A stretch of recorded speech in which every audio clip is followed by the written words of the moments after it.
What's good, everybody? It's your boy Rexon Max, and in this video I actually want to discuss Smash Brothers Brawl. That's right, Smash Brothers Brawl. Now, when I was growing up, Smash Brothers, like for many others, was one of my most loved video game franchises to play. Of course, the original Smash was monumental for me playing it with my cousins growing up, trying to be the best that we could be, fighting 3 level 9 characters at one time, trying to get your skills up to be the very best. Now, with Melee, I played it, but not as much as I did with the original, because many where I was growing up kind of skipped the Nintendo GameCube altogether, so it was only like one person who really had it, so I didn't get to play it too much. But when the Wii came out, it was one of the most affordable systems, so Brawl was definitely on the list to pick up and enjoy. And boy, did I enjoy it. Brawl was the game that I can honestly say took the most of my time more than any other game. 11 to 12 hour days playing Brawl were common amongst me and my friends.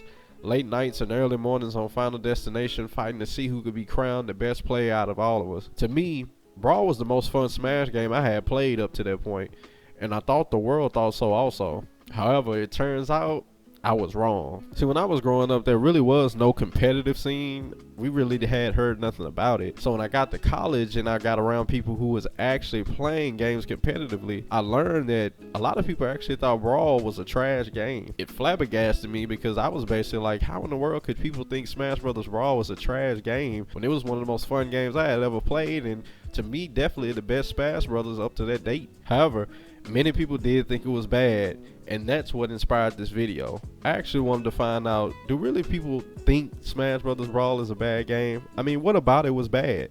So I spoke with 3 different individuals, getting their opinions on what they thought about Smash Brothers Brawl, diving into different aspects of the game, talking about things like the opening theme of Brawl, Subspace Emissary, different single player content, the characters that were in the game, the differences that we saw coming from Melee, and so much more. So let's let these 3 introduce themselves and get into, is Smash Brothers Brawl actually a bad game? My name is Caleb Sherman. I went by a couple different tags, Neon and then Emery. I was mainly known as sort of the local Donkey Kong player. I was active from like late 2010 until 2014 when Brawl kind of died out. My name is Swatha, that's my tag, Fox player. Primarily been Fox player since Smash 64. Didn't play competitively in 64 or Melee. I primarily started playing competitively in Brawl. People always kept telling me, oh Mike, you're good, you're good at this game. I'm like, oh, that's great. I don't feel that great at this game, but you know, but it was mainly with my small circle of friends, and I found like a random website. If people remember All's Brawl, so I found that website, and that's where I got into like online. I got into the online tournament back when the Brawls Online. My name is SmashGuy. I got into Super Smash Brothers by playing it in college. I played since 64. It was actually a funny story. My mom thought 64 was too violent for me at first, so she made me return my Blockbuster rental. I never played it at a serious competitive level, with 64 Melee. It wasn't until I got into Brawl and I got into those inner circles when I was attending college that I really got into the more competitive scene and saw myself traveling to these different parts of Florida. I think the Brawl theme song was one of the most epic. I think that's probably one of the best words to describe it. Had those Latin lyrics, very mysterious, and made it, very grandiose. I think it was the first theme to have actual lyrics attached to it. You could just sort of play it on loop all day, which I'm sure happened, in my room, just because that game was always on, so I heard it so frequently. I will say a little over the top, but now I guess comparing it to, let's say, comparing it to the previous 2, my personal, favorites would have to be, 64, but Brawls, that right there, going from what we've had before in the past to Brawls, that was definitely a step up. Definitely a step up. Is it my favorite? No, but definitely I like it a lot more than Smash 4 and Smash Ultimate's theme. I think the opening for Brawl is still the best out of the entire series. The score, the lyrics, it's big and grand, and I know they've been trying to get bigger with the other installments, but there's nothing that's gonna meet how grandiose Brawl's opening is. I was a little disappointed, I guess, in Roy not being included, because he just seems so cool, Fire Marth, basically, is what he was. Aside from Roy, Mewtwo would have been one that was, I know a lot of people were disappointed, didn't return in Brawl. The lack of inclusion on some of those characters didn't affect me too much personally. None of them were characters that I played a whole lot, and most of them were clones in one sense or another. Dr. Mario, but Pichu, how many people played Pichu? And then Young Link. Some people would say that he sort of got replaced by Toon Link, who looked similar, but his play style was different enough from Adult Link that he was, you know, more of a worthy inclusion, I guess, in my opinion. Okay, I'll say for Dr. Mario, I didn't really care so much, but for Roy, yeah, for the rest of the four, the Roy, Young Link, Pichu, Mewtwo, yeah, I actually liked those characters. I actually enjoyed using them going from Melee going to Brawl. I actually enjoyed using it. And I was hoping they'd be there, but when they weren't there, I was like, why? Like, why is the reason to cut them? And I guess people's argument was too many clones. Those characters would have fit. I would say definitely Roy, Young Link, and Pichu. Mewtwo would have been probably a little different, but they would have fit. Now that kind of like it made me it did kind of devastate me a little bit. So, and it does matter because, you know, when you were playing, for me, I was primarily a Fox player. I also did play Young Link. Pichu was for fun. I really loved Roy. Mewtwo's because that's one of my favorite Pokemons. So, and Dr. Mario, well, you have Mario, so you're fine. You know, I never really saw any of the cuts to be that detrimental to me. I know a lot of people probably look at Mewtwo and Roy as two characters they wanted to return. I think out of all those characters, the one unique, you know, outlier was probably Mewtwo. But as always, I always just look forward to new characters, new experiences. I really wasn't, I guess, taken back or offended by the removal of characters like Dr. Mario or Young Link. Dr. Mario is almost like I would say like a Shoto of Mario, or like the Ken, or I wouldn't go as far as to say he's like the Akuma of Mario, but definitely just feels like a reskin. Yeah, there was actually a few that really stood out to me that I was happy were included. Diddy Kong in particular, because I had grown up playing Donkey Kong 64, you know, where you get to play as the 5 different Kongs, and Diddy Kong was really fun. He was fast and scrappy. I was also looking forward to like Toon Link because I loved the Wind Waker so much. That's still probably my favorite Zelda game. And then Ike also, just because I'd been a big Fire Emblem fan since middle school, and I loved the Path of Radiance games.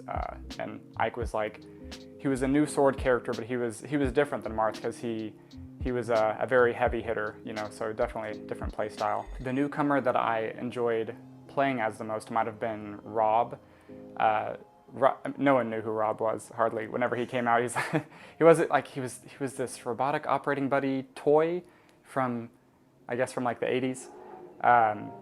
But he was really fun. His play style was pretty straightforward. You know, really strong projectiles and safe pokes, and a great recovery. You know, he could almost just like fly. One of the most fun things about him was his glide toss, where you roll and then you use the C stick at the same time to throw an item, and you like roll across the stage really quickly. He had one of the furthest and fastest glide tosses in the game, and so that like made up for his otherwise slow movement, made him like zip around really quick. So he was definitely really fun to play as. Wario, I was like, okay, that's fair. That's a no-brainer because, you know, the Mario franchise pretty big. Just expand their roster. Diddy Kong. That was pretty cool actually. I actually liked that because remember playing Donkey Kong Country. I was like, Diddy Kong would be a pretty good addition. So I was pretty happy about that one. Olimar, I was not expecting that one. I'm not gonna lie, because, you know, I do love the Pikmin series, but I wasn't expecting Olimar to be in, so that was a surprise for me. Meta Knight, I was surprised yet happy because I love Meta Knight, so probably not so much in the game, but outside the game, yes. King Dedede, I was like, okay, that's cool. Rob, I was like, okay, that's a weird pick, but, you know, that's like the Mr. Game & Watch kind of pick from like Melee, I guess you could say. Pit, I didn't really know who he was, to be honest, at the time. I didn't really play Kid Icarus, so Zero Suit Samus, I was like, okay, that's dope. got to play as the another Samus. I'm like, okay, in a different way. Toon Link, I was like, okay, that right there, I was like, okay, this is a slap in the face. We had Young Link, but I'm like, I know people like Wind Waker, but like Toon Link, that was going from Melee to Brawl, a little bit of a slap in the face. Lucario, I honestly I couldn't tell what Pokemon they were going to choose, but I was okay with it. Ike, again, I'm like, I didn't really, at the time, I didn't play the game he was from, nor did I know who Lucas was. Wolf, I was like, okay. I was like, yeah, I like Wolf, yeah. Star Fox, yep, any Star Fox characters, happy with. And Pokemon Trainer, I was excited for that one. I was excited for Pokemon Trainer. After playing it, I'm like, I didn't like the feature where the Pokemon get tired after a while. That feature I did not like. For obvious reasons, having to swap in and out. I wish you could just pick the character, stay as is. But overall, I like them. I like them for the new additions. I hate they cut the old editions, but I do like the new editions. Not all of them, but most of them. I really liked seeing characters like, when initially Pokemon Trainer was probably my favorite edition because it was something like completely different. There wasn't really a 3-in-1 character before. You had Zelda and Sheik from Melee, which, you know, was kind of like a 2-in-1. But having it be Pokemon, which is something I was very fond of, was also pretty exciting to see. I also think, you know, seeing characters I've never really recognized before, like Pit, was also really cool to see. My obvious favorite being out of that group is obviously Wario. That was a character that pretty much I jumped into and started really taking the game seriously with. Yeah, I think Snake definitely threw a lot of people for a loop. I wasn't expecting it. I was looking forward to Sonic's inclusion. Like many other people, I grew up playing Sonic games, particularly Sonic Adventure 2 Battle. That was probably his best 3D game. And then Snake, on the other hand, I didn't really know as well. I didn't have a PlayStation growing up at that time, so I didn't play any of the Metal Gear Solid games. I didn't know too much about him. The ironic thing is I did not enjoy playing as Sonic. His playstyle just didn't mesh with me. But Snake, on the other hand, he was one of my mains, or secondaries. Could be a sort of wonky character to play at first because he was so different than other characters. But he worked out great in Brawl because it did emphasize defensive play so much, and he was, he could break combos with his grenades. He could pressure you from up close, from up far. His up tilt was just the hitbox. Everyone still jokes about it. You know, it was laughably larger than it looks like it should have been. And then same with like his forward tilt. He waned a little bit later in the game.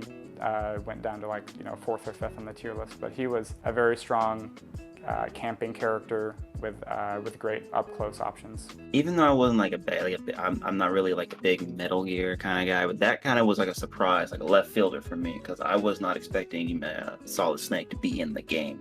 That's when I first saw the first trailer, whenever they had the Brawl, like them jumping in, transitioning to from Melee to Brawl, and at the end they show Solid Snake. I'm like, what? He's really in the game? I'm like, that was like a shocker for me. I mean, I was happy for him. I didn't really play his games, but other than the one on PlayStation. But yeah, that was a left fielder for me. But Sonic was a no-brainer for me. Like, okay, a lot of his moves were kind of similar in fashion, but he was played kind of annoyingly, I will say. That's speaking both competitively and casually. So I'd say Snake is definitely the more surprise of the actual two. That was the gateway to okay, who else third party could get in? I didn't mess with Sonic too much. A lot of his moveset really just came down to spin dashing. Yeah. I'd say I think Snake has a specific type of play style, and he's one of those characters that you just get used to seeing. So after a while, you really get a chance to just want to mess around with him. I'd say between the two, I think I enjoyed playing Snake more. I grew really excited to see characters like Snake and Sonic to a point where it was, it gave me an introduction to something I'm not used to seeing before. And obviously it was really exciting. It was a really exciting time to imagine what kind of outsider characters could maybe appear in the next Smash game. like speculation ramping up for characters like Cloud Strife or Geno or Crash Bandicoot and stuff like that. And that seeing that third-party introduction or being put into Smash was I would say extremely exciting. Short answer to that is no other controller even came close to the GameCube controller, mainly because that's what everyone had played Melee with, and that had been out for 7 years at the time of Brawl's release, so everyone was kind of already familiar with the GameCube controller scheme. The Wii Remote and Nunchuck, it could work if you really got used to it. I only know of a couple of high-level players who used that. I think Ultimate Razor from Houston, Snake player, and then Tear Bear. But other than that, I mean, virtually everyone I know used GameCube controllers. Yeah. For me, it's just GameCube all the way. I know there are a lot of people saying, oh, but the Wiimote and Nunchuck gave me more freedom, or this gave me more buttons. And I'm sorry, that's the GameCube. That felt that felt correct, like to play on. I have tried all the other controllers just so I'll know what they feel like. But none of them really come close like the GameCube. Like starting with the Wii and the Wiimote and Nunchuck. That felt pretty weird because the controller's not attached, obviously, and it's different button placements and just different functionality. So I definitely played it for like when they have like little demos at like Best Buy, if you remember those, like went back when the game was on its way out. It was definitely like, oh, this feels very like weird and almost correct, but not really. It's just feels weird. The Wiimote just itself, I tried it. I don't think anybody should play just a Wiimote competitively. That's you are hurting yourself. You're doing yourself a disservice by just playing the Wiimote competitively.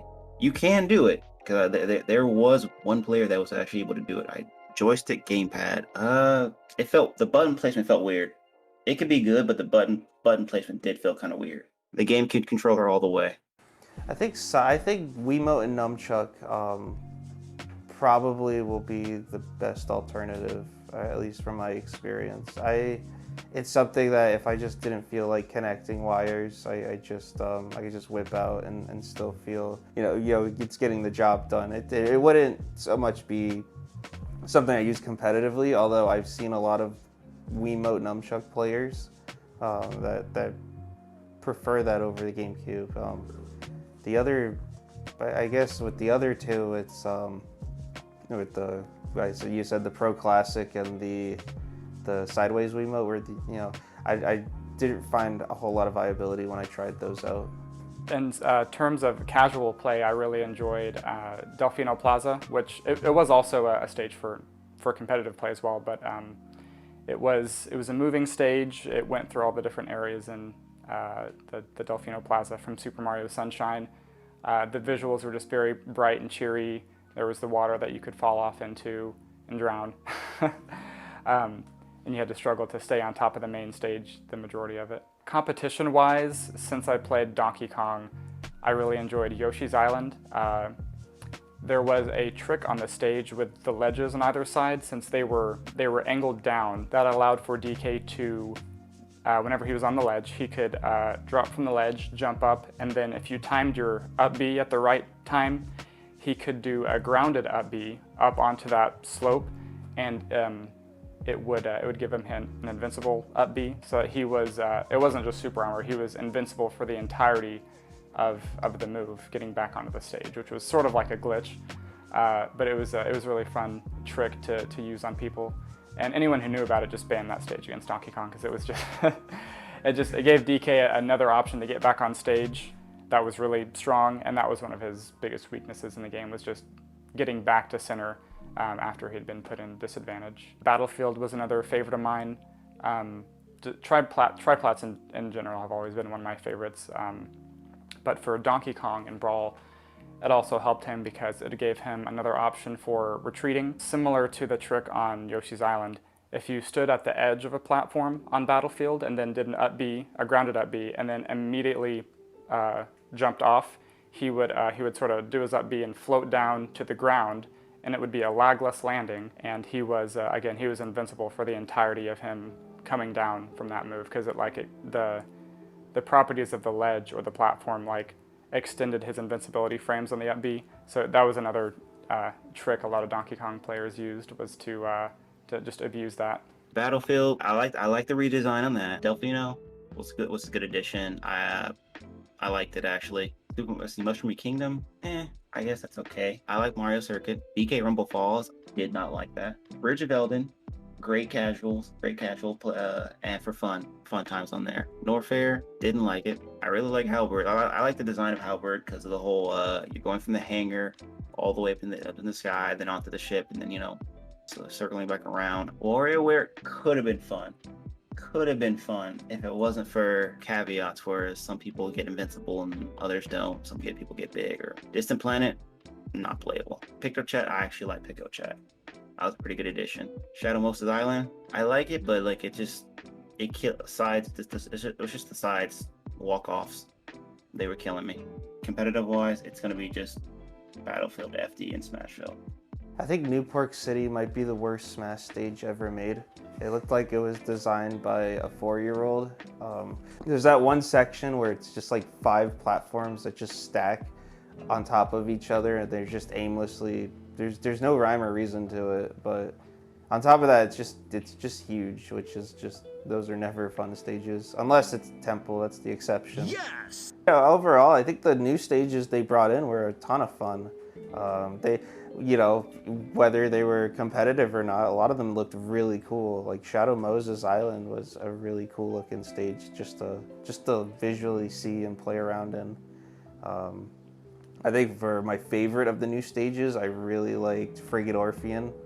It's I like the fact that it can be either one side or the other, and I think overall it's just it's got this cool eerie vibe to it. I also really like Halberd. I think Halberd's a beautiful stage. From like the beginning where you're kind of in the hangar, and then you get to parts where you're actually on the Halberd itself. It's I think it's just a really great stage. Probably one of the best in the entire franchise. I was a bit of a stickler for no items. Even whenever I was playing with my friends, they would have to beg me, hey, let's add the Smash Ball, let's add the Pokeballs, the assist trophies, which all of those were fun to use, every once in a while. But yeah, items just added another dimension to the game that sort of was random.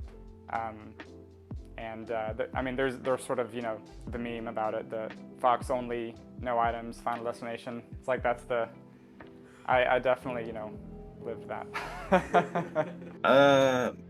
Yeah, it was the same way. I guess when you're casual, it doesn't really matter. You can just play with items. It just makes the game fun. But for me, I after a while, it's like, yeah, we gotta turn these items off because it's just blatantly unfair that you could get, like, say, hit a crate, it blows up on you, or you get that random capsule that lets out a bomb and you just die or something like that. And I'm like, okay. So it definitely was items off to make it, make it more fair. For a favorite item, I'd have to say hammer. Oh yeah, that was like I have to get this, otherwise I'm gonna die.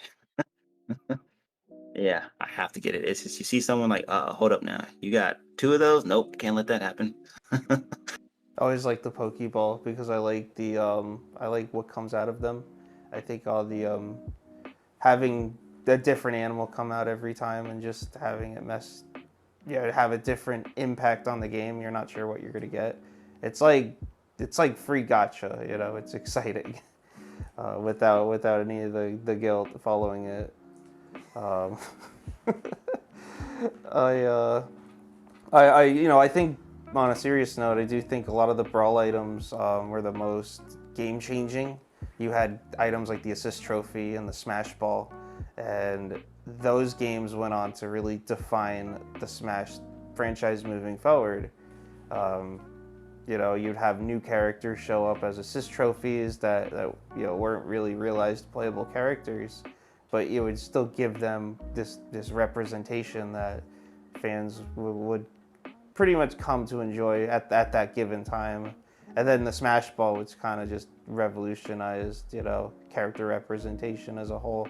Seeing Mario just pull out two an entire vortex of fire was probably the coolest thing ever when I first saw it.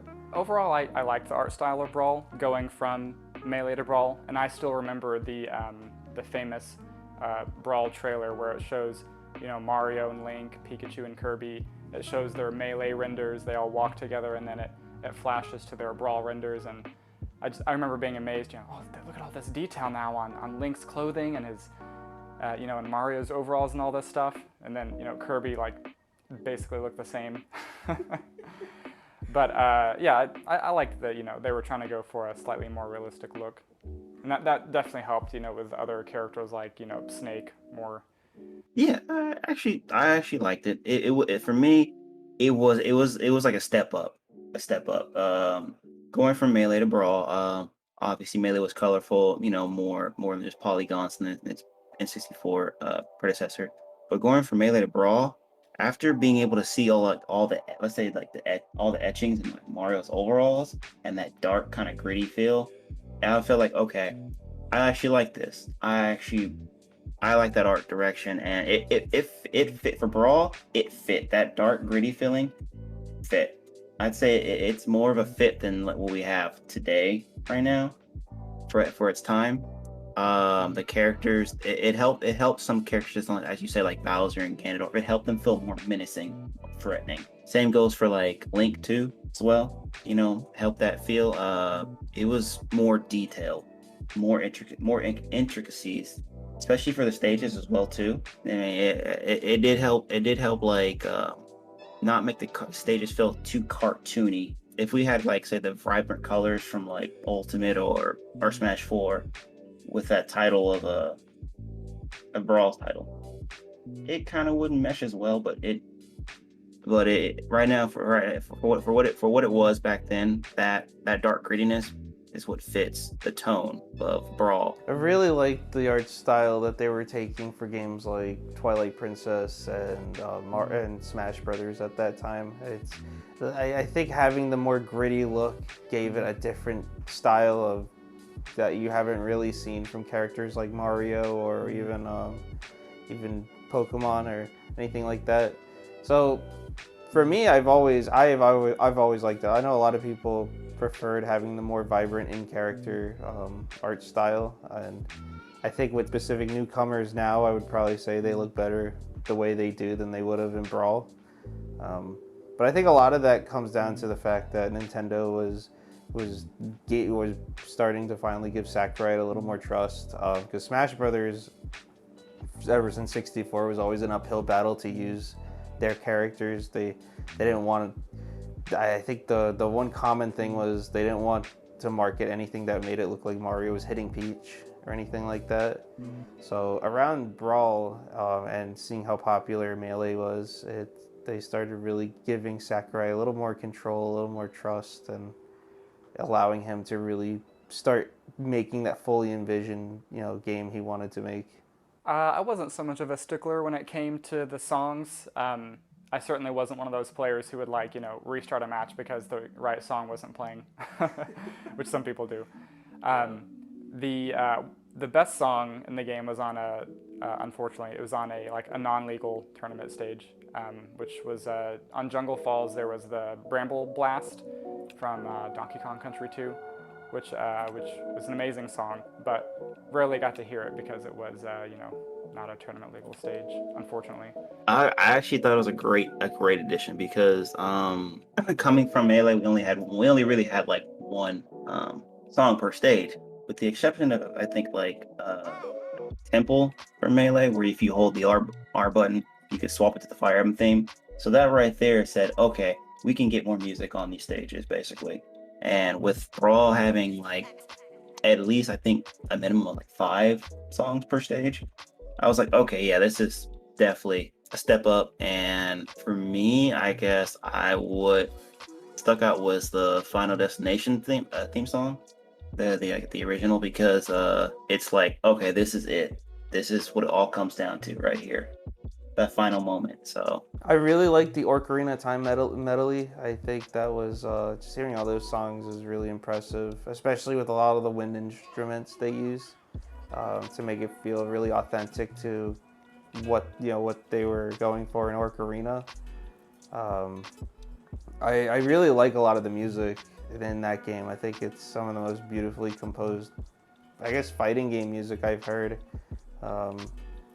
And it's also having that extended reach to other composers and creators to kind of bring it to life is a very daunting task, which I think only makes it more special having that collection. I don't know if this was going to be a later question, but with how accessible modding the Wii is, after a while you just start swapping the songs out with different music, and I think of that in itself. I wouldn't say the music was the biggest selling point for me. It was just a really, really amazing bonus. I like the idea of the final smashes. It added another a layer to especially like casual play, just like, having this ultimate move that could, go across the entire screen or, possibly kill everyone at once. Obviously, they were never used in, competition because the smash ball where it would spawn and despawn was random. Donkey Kong, unfortunately, had one of the worst final smashes. He had to beat those conga drums, and if he didn't do it at the right timing, it wouldn't go anywhere. And even if he did do it at the right timing, it hardly ever killed anyone. And then on the opposite end of the spectrum, you had like Sonic, who could almost easily, get 2 kills by just running through people a few times.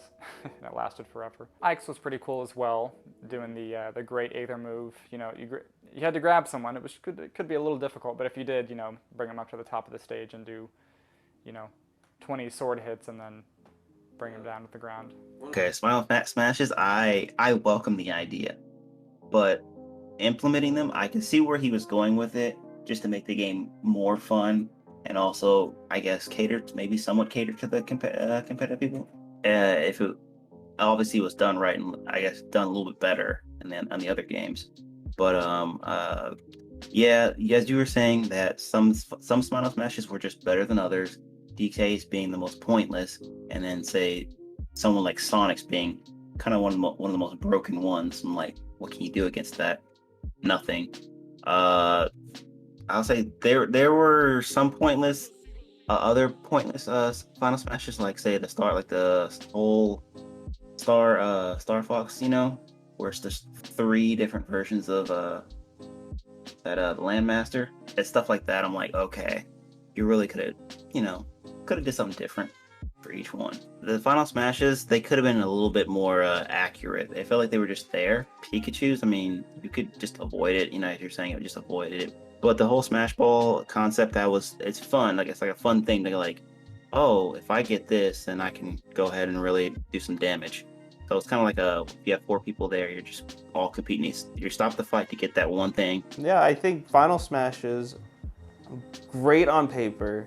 Needed a little fine tuning in the finished product, because sometimes you get a Final Smash that was Donkey Kong, or then you get like Super Sonic, and basically there's a huge contrast to just wasting time and doing nothing, as opposed to literally taking 2 stocks back to back on somebody.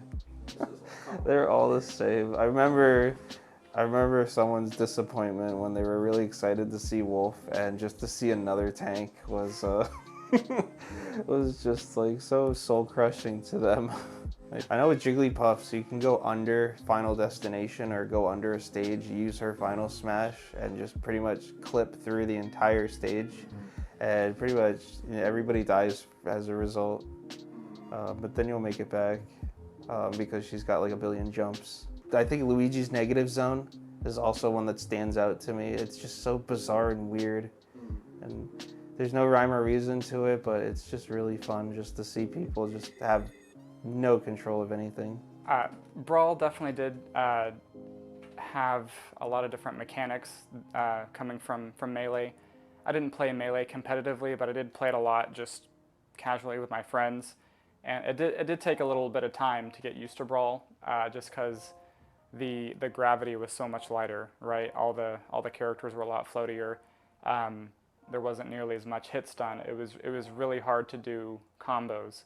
And then there was the automatic ledge snapping, right? You didn't have to time your up B or recovery move perfectly to grab to the ledge. You could just kind of do it wherever you wanted to, and your character was gonna grab perfectly most of the time. Since Brawl was the first game that I really played competitively, I got used to all those mechanics and I enjoyed all of them. So Brawl definitely emphasized defensive play a lot more than Melee did, just because of those mechanics, the floatiness, the lack of combos. There was definitely this sort of more methodical, more like slower paced type of gameplay. And a lot of people didn't like that as much coming from Melee, which I totally understand. Yeah, it actually feels good though. I didn't notice it until I went back. I had to go back from Brawl. I played Brawl, went back to play Melee, and I noticed a lot of differences. A lot of subtle differences when like moving the character to like certain actions. Like movement wise, I felt like, okay, I don't have to L cancel just to not get any lag. That was big for me because I didn't feel like having to do that. I mean, people may hate me for that, but you know what? I'm okay with it. I'm okay with L canceling not being there. It's just a feature that doesn't need to be there.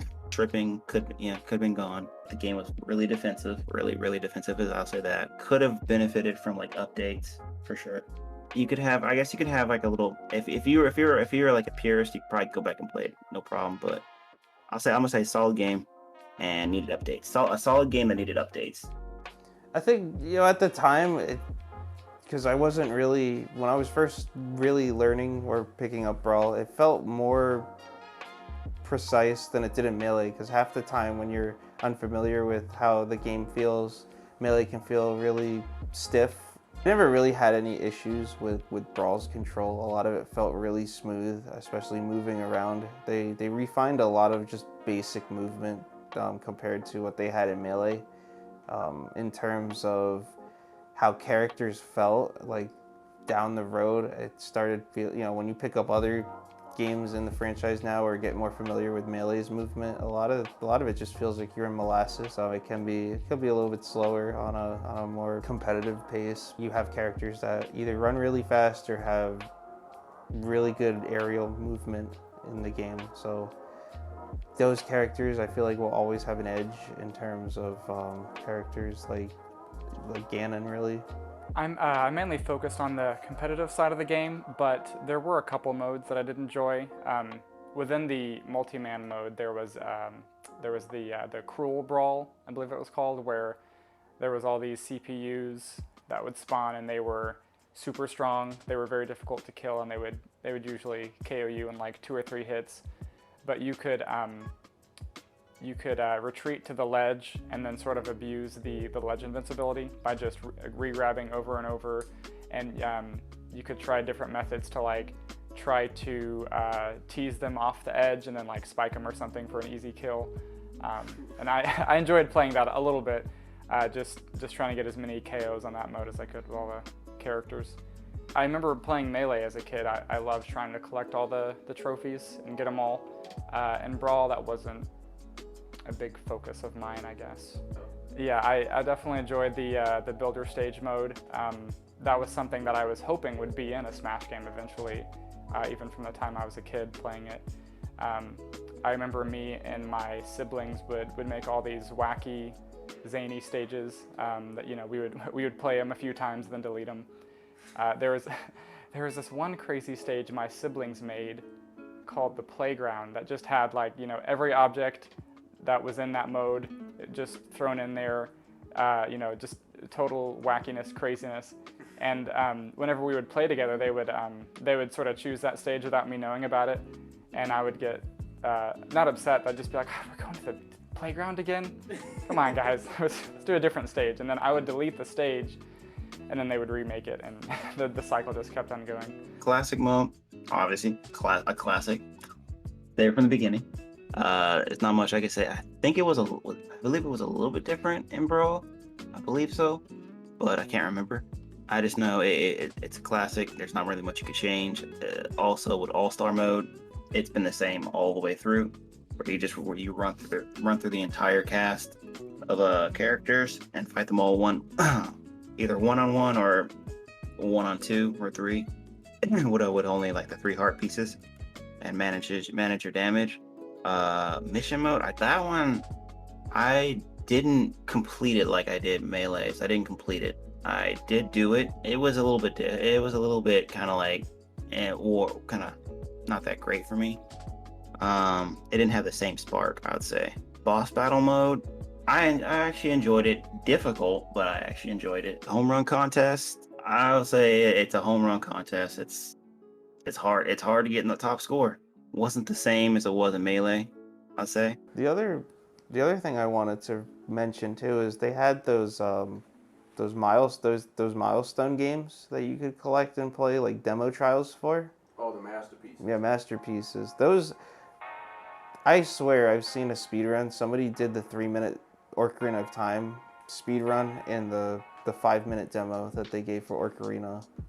It's pretty insane to actually witness. Yeah.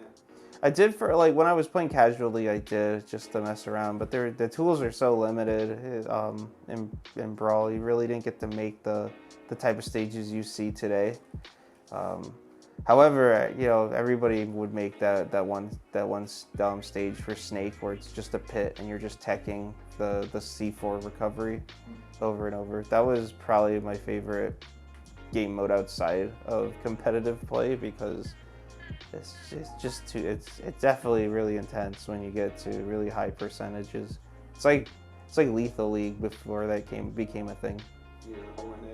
Yeah, I made sure I collected everything in that game because it's really nice seeing a character you really like that may not get the attention that other characters, you know, have this big description and saying, oh, I recognize who that is.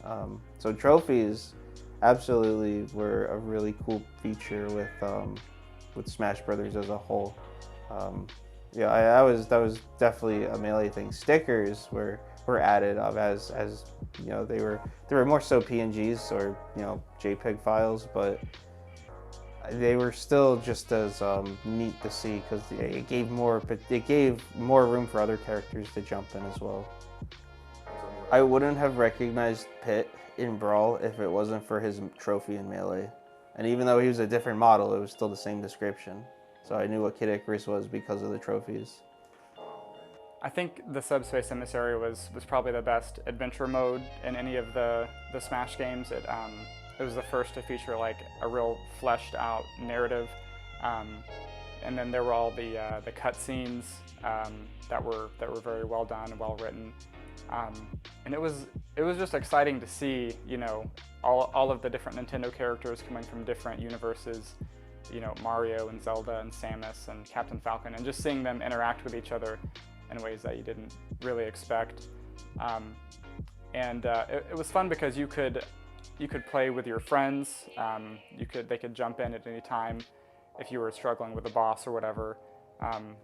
It was and it was pretty lengthy too. I don't remember how many hours it takes to get through that, but I remember it taking quite a number of hours, and I remember playing that through the Subspace Emissary with one of my best friends at the time, and we just had a blast doing that. Subspace Emissary, let's say, going from Melee to Brawl, it was a step up from the adventure mode we were given, but there are some parts where I feel like, okay, this is kind of like, as you said, repetitive. Other people say repetitive. It wasn't trash. It wasn't the greatest. I do feel like it could have benefited from voice acting. I was kind of hoping it did. It wasn't just a silent picture film. It was dark at a lot of moments, especially right there in the beginning. It was a nice little dark theme going on here, but I didn't understand why they're being attacked. It's just out of random nowhere, like a lot of random moments. I did play it so I could unlock all the characters. It gave every character its moments, like great moments. Yeah. I think Subspace Emissary is the greatest achievement Sakurai's ever done. That entire campaign is it may not have like the most sensical story, like it's all over the place, but at the time it blew your mind, seeing how grand and epic of a story these characters can really be placed into. And honestly, it took when I was casually playing, it took me 12 hours. That's longer than most AAA games are today. and that's just a regular one-off mode. So and to this day, I don't think he's, when it comes to what he's done with Smash 4 and Ultimate single player, I don't think he's ever going to top what he's ever done in Subspace. And I think he knows that.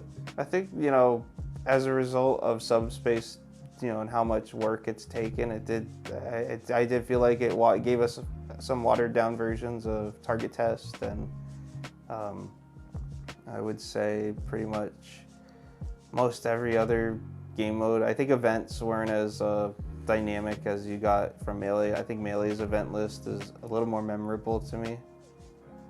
But single player is pretty straightforward.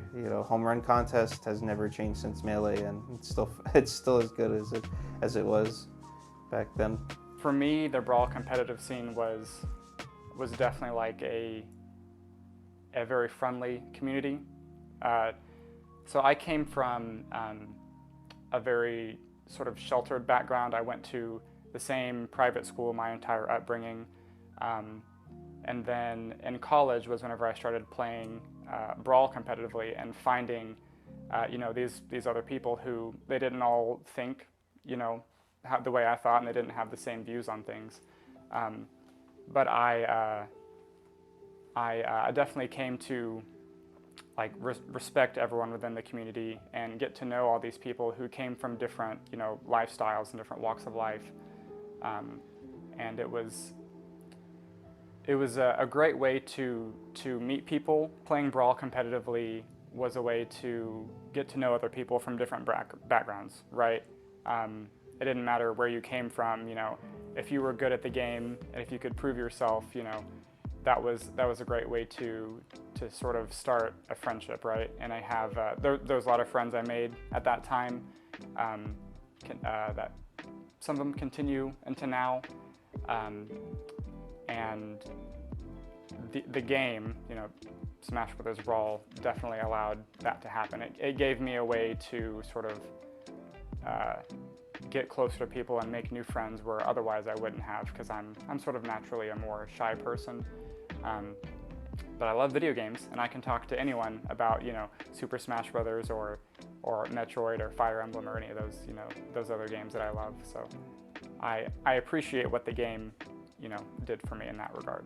Melee was sort of a beautiful accident, as they call it. Sakurai didn't intend for all of those hidden mechanics to shape the game into what it is today, the R canceling and the wave dashing and so on. Brawl definitely subverted everyone's expectations, because a lot of the competitive scene wanted, Melee 2.0, right? They wanted more characters, they wanted, more competition, more combos, and all that stuff. Brawl, in some ways, Sakurai did intentionally change the mechanics to make it less competitive, and I believe he's admitted to that. The tripping, obviously, is one of the it's definitely the contender for the worst mechanic in any Smash game. The only mechanic that might be worse is Rage in Smash 4, but maybe we can get to that later. I do think that most of the dislike for Brawl came from it just not being Melee, but it is its own game. It did have its own, healthy competitive scene, and there were a lot of players who enjoyed playing both, right? Mewtwo King, he was top 5 in Melee and Brawl at the same time. He loved both, even though they were very different types of games. So it definitely, Brawl may not be a game for, Melee purists. It may not be for people who just want that, very fast-paced, high combo potential fighting game, like a knife fight in a telephone booth, so to speak. Brawl definitely delivered a different experience for competitive players. I think people that say that Brawl is the worst competitive Smash, they probably didn't give it a chance.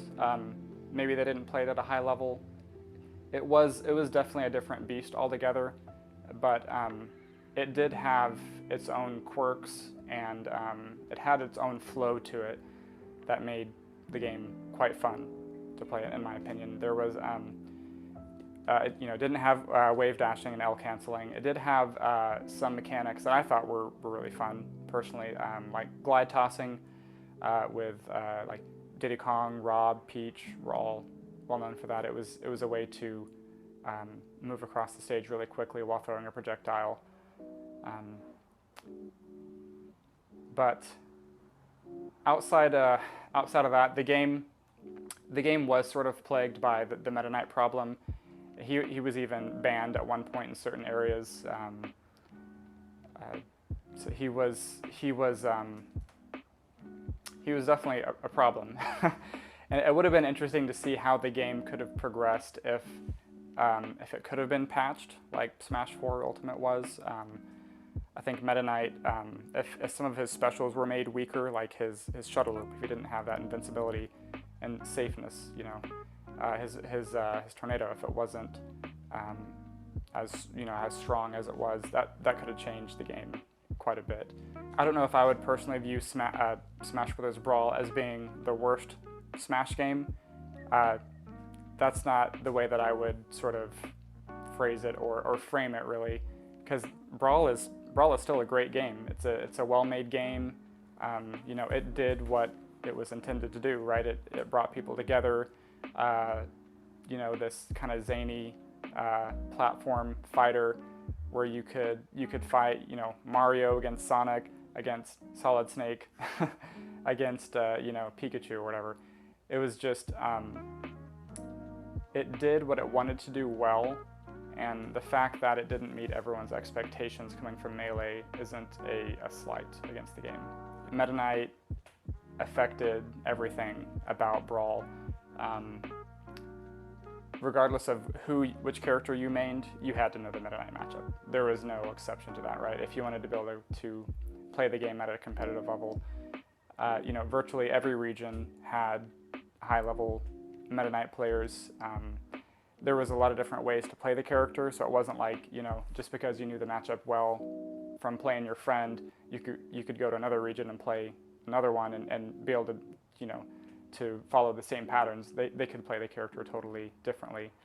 He was definitely the best character in any Smash game, I would say, with the exception of Bayonetta pre-patch in Smash 4 when she first came out, but that got patched out, so it's hard to say. It's hard to know for sure if she would have had the same effect on Smash 4 that Meta Knight did on Brawl. Meta Knight just basically had everything, right? He was very fast. He had 5 jumps. He could combo. He could edge guard. His specials were just insanely powerful. The tornado move alone, right? His neutral B. It could not be beaten out in the air, like hardly ever. You had to use, one way to beat it was to use a grounded move that did 10% or more, and it was hard to land, right? Because the move had such a large hitbox, it had so much priority. That move alone sort of almost invalidated some characters just because it was so difficult to get around. It was very difficult for larger characters, especially, or characters that have smaller shields, because you had to angle your shield up at the perfect angle in order to avoid all the hits. Ice climbers were also a problem, but they weren't the same. They were different than Meta Knight, right? Because almost anyone could pick up Meta Knight and learn him and perform well with him. Ice climbers, on the other hand, they took a lot of training and dedication to master all of their grabs, right? They're infamous for the for 0 to death chain grabs. They could grab you at almost pretty much any percent in almost any situation, and they could kill you off of it if they were skilled enough and consistent enough, right? And that was huge in a game that otherwise did not have very extensive combos and a heavy punish game like Melee had. So the presence of that grab just totally changed their matchup spread and the way they interacted with just about every character in the game. And there were notably a few mid-tier characters who did well against both of these. So like so Meta Knight, as good as he was, there was Fox and Wolf both did fairly well against him. They still lost to him, but they did better than even some high tier characters. And then Ice Climbers, there were a couple mid tiers that they also struggled with a little bit. Peach and Rob, notably. So there was more counterplay, in my opinion, to Ice Climbers than there was to Meta Knight. Fun and frustration. Yeah, fun and frustration. That's my first thoughts, and good memories, and also just bad memories. Yeah, just fun and frustration. Best way I could put it. Yeah, that's my first initial thoughts, and a lot of good memories, I'll say, and met a lot of different people. There are certain things with the game, like balancing of characters. Obviously, like with Meta Knight being like in his own little subsection from the rest of the cast, all the way down from like interesting like bad chain grabbing, infinites, and just stages is not being playable. Yeah, so tripping was another one. Obviously, what else? It's just some of the cast. It just felt like when you look at the cast, like half the cast just falls off and they're unviable, unplayable. So most people just opted to play like just higher tier characters primarily, and then those few that did play like lower tier just because they wanted to prove a point for whatever reason. Yeah, you're really hurting yourself because it really is just the transition, how Melee played and how Brawl played. Too different, and I think that's kind of like where the most of the hate came from, because it just played too differently, and a bunch of other stuff.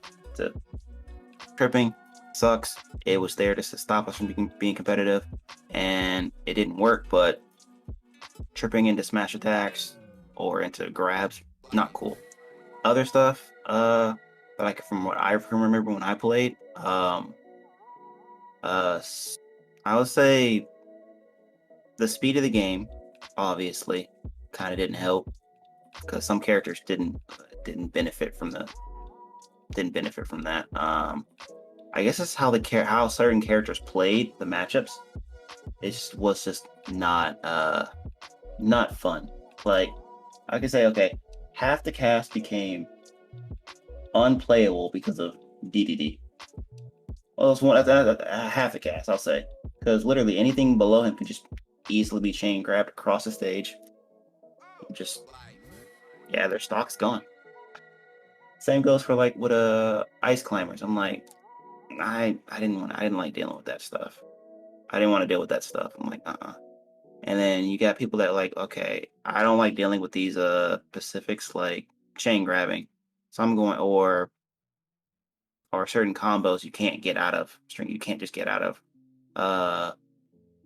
Or infinites. I'll pick up Meta Knight. Obviously, best character in the game.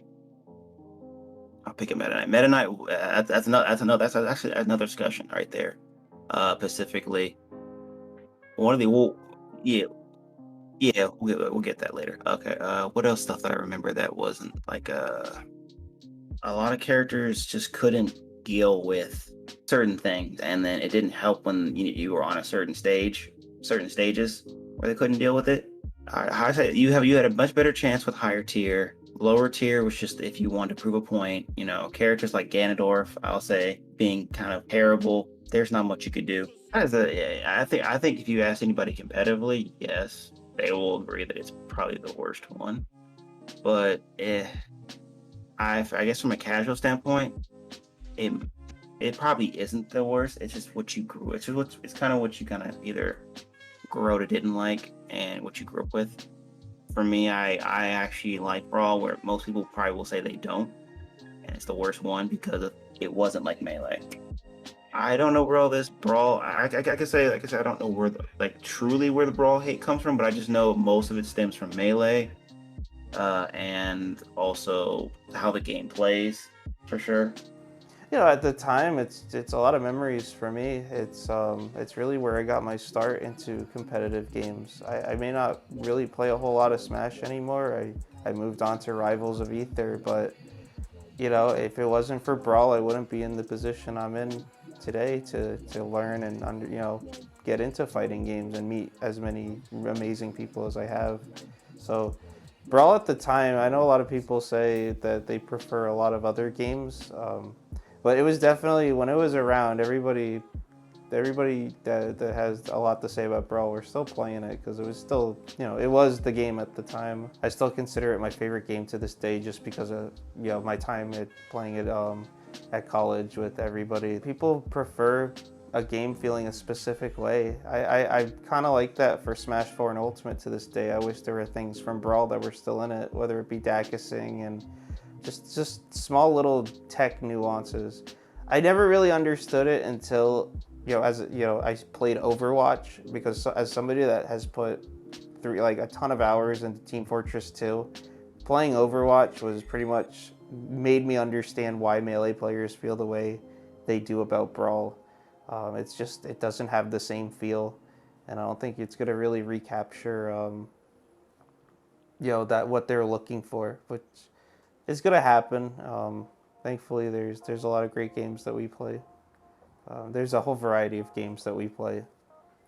Yeah. I think Brawl in itself is going to always statistically be more popular than Melee just based on sales numbers.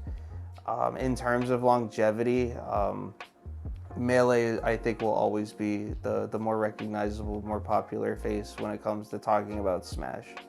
Mainly because of its staying power.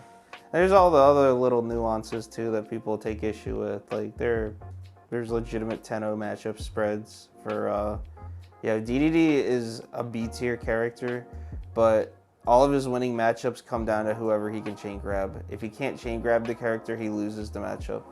So he's not a great character, but against characters he can get away, that he could get away with doing something like an infinite or just chain grab, kill confirms off of grab. Basically makes DDD feel like a top tier when he kind of really isn't. Meta Knight has the most absurd frame data I've ever seen, and everything really works. When a character's worst move in his toolkit is just his jab, that's kind of a problem. I definitely said some things while playing Brawl Wi-Fi that shouldn't be recorded. No, so when Brawl came out in 2008, I was still in high school. I was really looking forward to being able to play online for the first time because I thought that I was pretty good at Melee, right? I was the best among my friends. I had beaten all my friends. I wanted to see what else was out there, right? And I knew about other players at the time like Ken and Isaiah and PC Chris. I knew at least that I wasn't among the best, right? There's all these very skilled players out there. I just want to do my best against them, right? See what I can do. With Brawl's Wi-Fi though, they didn't have a dedicated 1v1 mode. It was mainly just the free-for-all. And it was very difficult to control whether there were items or not. So it was mainly focused on, I guess, the way Sakurai intended the game to be played as more of a party game.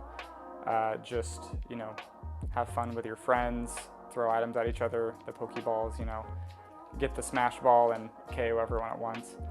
So it was, in that regards, it was difficult to enjoy just the out-of-the-box experience, so to speak, with Brawl's Wi-Fi. You'd play people and, if you beat them, your rank would go up. If you lost, your rank would go down, more or less so depending on how high their rank was, right?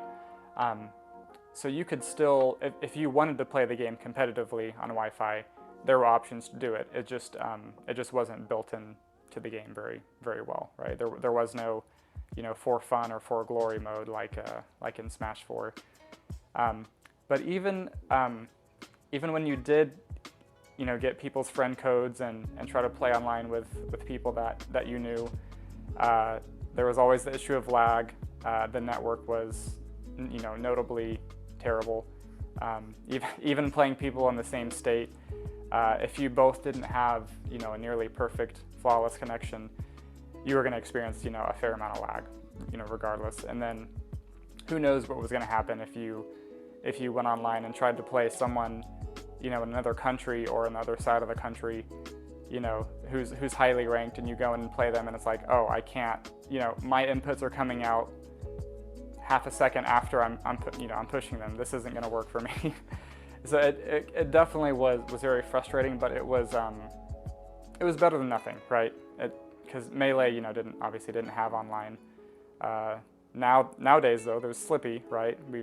People have added the Wi-Fi experience, you know, themselves. 2 frames per second sometimes. Just really depends on your internet. It was that bad. Like you were playing a slideshow, practically.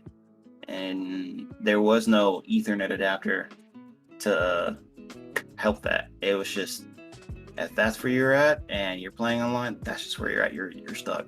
You had to deal with it. Either you had to deal with it or just not play online. There was no fixing that. And Nintendo really didn't care, because they really didn't care at all. Had there been updates, it probably would have been a little bit better. And I can say this, that certain characters were better online because they could just get away with stuff that you couldn't deal with, because, you know, your connection's either bad or they just thrived better online.